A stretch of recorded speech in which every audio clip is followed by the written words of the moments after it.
I'm going to file for divorce. I don't want the kids, she said with a heavy heart. Her husband had left the house, leaving behind their 3-year-old twins and their newborn daughter. I had a hunch for some time that he was cheating, but with childcare and work, I had no energy to confront it. I can't do this anymore, she muttered to herself. Just then, one of the twins clung to her, saying, "Mommy, we love you." The beloved children looked up at her with worried faces. Despite her anger towards her husband, something snapped in her at that moment. Well, I'll just file it, she decided. I immediately signed the divorce papers with a smirk. He's the one who's going to be in trouble. He doesn't realize how much I've been supporting him, she thought bitterly. Unknowingly, he had begun his descent into hell. I'll be home late again. How many times have I heard that, she pondered. My name is Sarah. I'm 34. We got married 4 years ago, and he was 2 years younger, which led me to spoil him at first. The following year, we had twin girls, and 3 years later, another daughter. His return home began to get extremely late around the time our last child was born. I hope the third one is a boy. I've always dreamed of playing catch-ball with him, she remembered wistfully. He was excited during the pregnancy, but his attitude soured as soon as he found out it was another girl. At the hospital, he grimaced upon seeing our newborn daughter.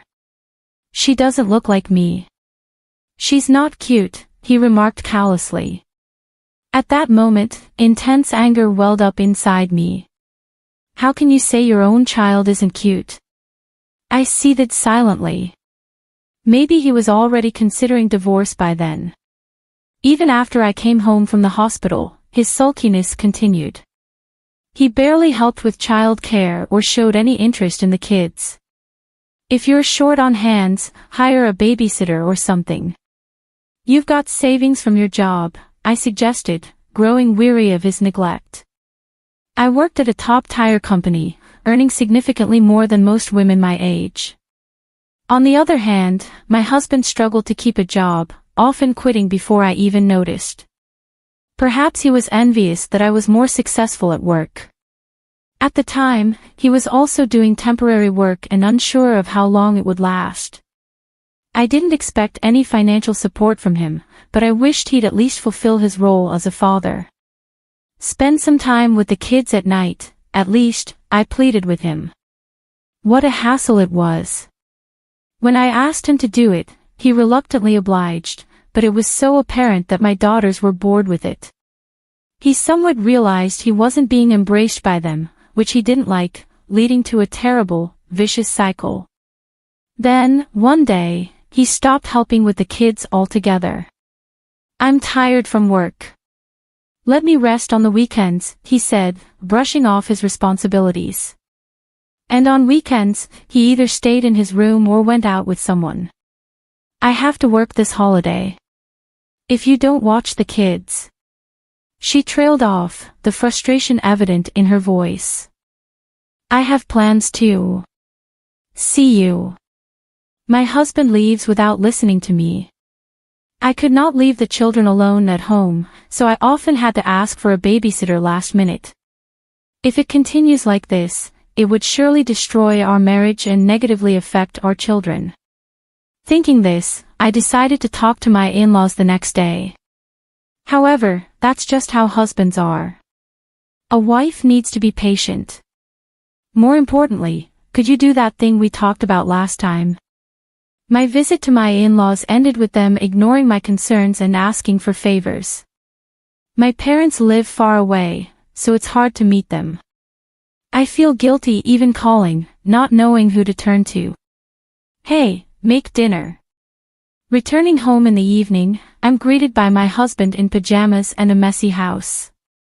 The kids, bored, playing with toys, instantly smile upon seeing me. Where have you been all this time? I had to stop by the Unler for a bit. Hurry up and make dinner, I'm starving. If you've been home all day, couldn't you do some laundry or clean the bath? Hearing this, my husband snorted in amusement.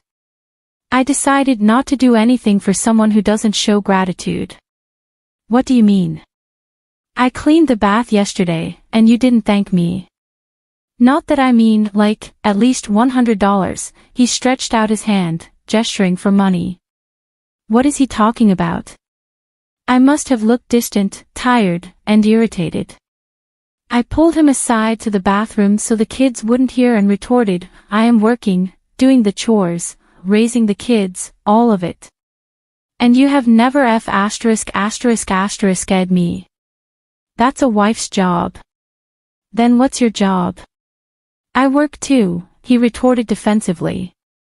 He barely earns $1,000 a month and does nothing around the house. Our argument lasted about an hour until, Mommy, I'm hungry, my daughter's call snapped me out of it. My husband left in a huff, but I ignored him and rushed to prepare dinner.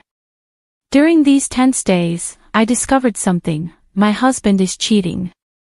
I confided this to a colleague from college. She had divorced due to her husband's affairs and advised me to gather evidence immediately to tell the truth. I noticed my husband's affair quite some time ago, just before our youngest was born. I noticed a sweet fragrance on him, wearing perfume. When I casually asked my husband just after he got home, he broke into a sweat and started stuttering. In addition to that, he is coming home very late, talking less and less, and his attitude towards children. There were many signs, including the disappearance of intimacy, but what really convinced me was a certain event. There was a lipstick in the pocket of your jacket. It's mine, my lips get chapped, you're using Chanel's pink lipstick. Maybe it's my mom's, his evasive answer sounded like a lie. Then, as he hurriedly said, I need a bath, and stripped off his dress shirt on the way to the bathroom, I sighed. What is that? It's clearly there was a hickey in a place usually covered by clothes. I was about to go over to my husband, but I immediately thought better of it and decided to gather evidence first. Take your time warming up, I smiled sweetly, pretending I hadn't seen anything. The next day, coming home late from overtime, my daughters were already asleep, and the room was wrapped in silence. We need to talk. Only the dining room light was on, and there he stood, holding a piece of paper. I can't take this anymore. Let's get a divorce. What? Just file for divorce. I don't want the kids. Without waiting for my response, he handed me the divorce papers and left. Mommy, the sound of the door closing woke up the twins, who looked at me worriedly. It's okay, sorry for waking you, though, I told my daughters. It was okay, but it clearly wasn't. He's reached his limit. That's my line. And what does he mean he doesn't want the kids? Mixed emotions swirled in my head, and I hadn't even noticed the tears streaming down my face. Mommy, we love you, sensing something, the girl said just that and hugged me tightly. At that moment, I came to my senses. I can't go on like this. I can't worry these little girls. I realized that as long as I have my children, I'm happy, and this is what I should have done from the start. Though, well, I'll just file it. When I said this with a blown-out look on my face, my daughters smiled, and we all slept soundly that day. The next day, I filed the divorce papers first thing in the morning and called a certain person. Yes, please go ahead with it. It's my husband who will have trouble. The person on the phone listened to my story and took action. This was something I had considered before. If my husband betrayed me, I would end everything we had been doing. If that ruins his life, it's none of my business.